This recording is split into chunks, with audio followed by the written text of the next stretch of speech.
When the guy in front of you is not turning and you are.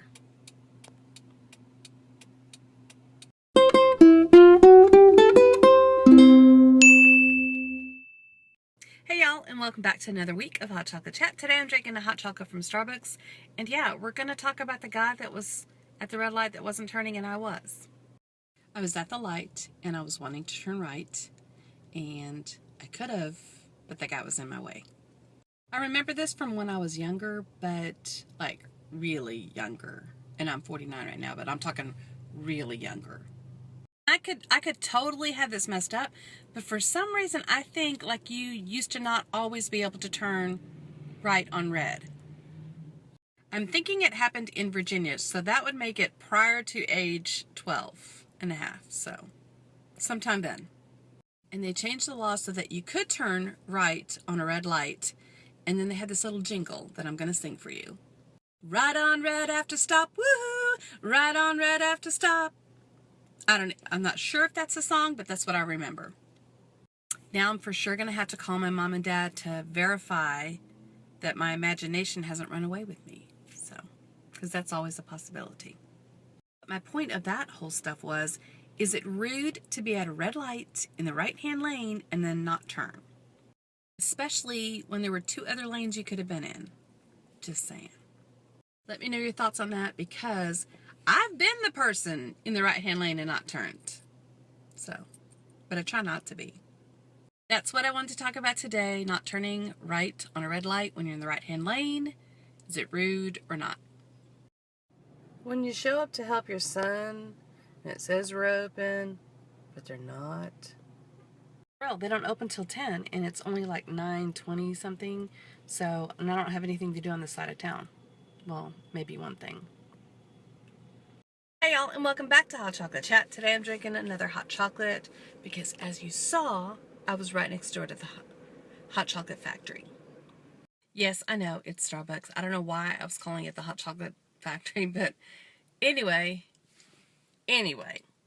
Y'all that know me know that I love my iPhone, but I have a complaint about it. So listen up, Apple, because I'm going to tell you something. We've almost finished paying off our phone, because now you got to do like this installment plan thing. Anyways, we're almost done paying it off, and guess what? Marvin's phone is acting up a little bit, mine's acting up a little bit, and it's just convenient that we're almost done paying, and you want us to, basically, I think you want us to buy a new phone. The guy at the AT&T store said, no, that's not how we do it. But I'm like, kind of feels like it. Anyone else feeling me on this? Like, you're almost done with that installment plan, and then, oopsie, it's breaking. That's what I want to talk about today, that the fact that I think Apple makes their products to last just long enough until you're almost done paying, and then they want you to buy a new one. Hey y'all, and welcome back to Hot Chocolate Chat. Today I'm drinking a water because I got plans today, and I want to talk about regifting. Today I am going to a luncheon, and we're having a wine pull, or pool. I don't know which way it's spelled. Like, I don't know if it's P-U-L-L, like, because we're going to pull a number and then get that bottle of wine, or if it's P-O-O-L, because it's like a group of wines. But does it really matter? Because that's not even what the story's about. So, let's talk about regifting. Okay, at last year's wine pool event, I got a bottle of wine, but it's not the kind I like.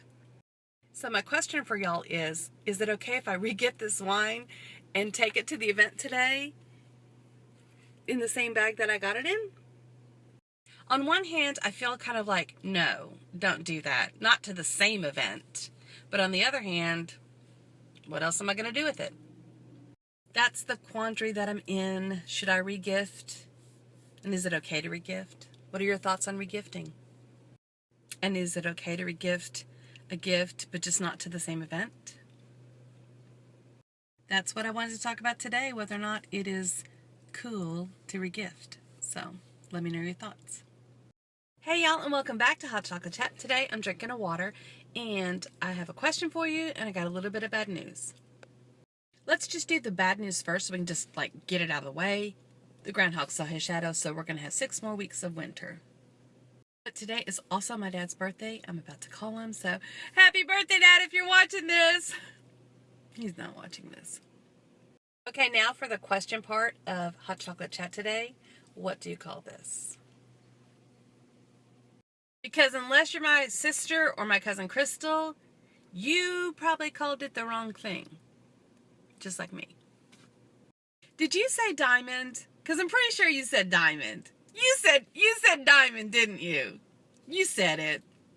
Apparently, it's not a diamond. It's a rhombus. So, now you know. That's what I wanted to talk about today, the fact that the groundhog saw a shadow. But it's my dad's birthday, and it's not a diamond. It's a rhombus. Hey y'all, and welcome back to Hot Chocolate Chat. Today I'm drinking a hot chocolate from Starbucks. It's Friday, and it's colder here. Yes, we all agree that the cold is relative because in Washington State it's like 23, and in Rapid City, South Dakota, it's only 6. In the 40s here, so I really shouldn't complain too much, but I'm still going to complain a little bit because I'm cold. Because I just don't really like, oh, look, it's so cold, it's snowing here. It's not. And do you ever try out any of the Snapchat filters and you say to yourself, why this? But in Texas, we have pretty mild winters, so no complaints, really. And, like, next week it's going to be almost 80. So much for the groundhog seeing his shadow in 6 more weeks of winter. We're going to hit 80 next week, so bam! Does anyone even pay attention to the groundhog and whether or not he sees his shadow or not? I mean, does it affect your life in any way? Yeah, that's what I want to talk about today. Just that it's a little cooler here in Texas, and it's going to be hot next week, though.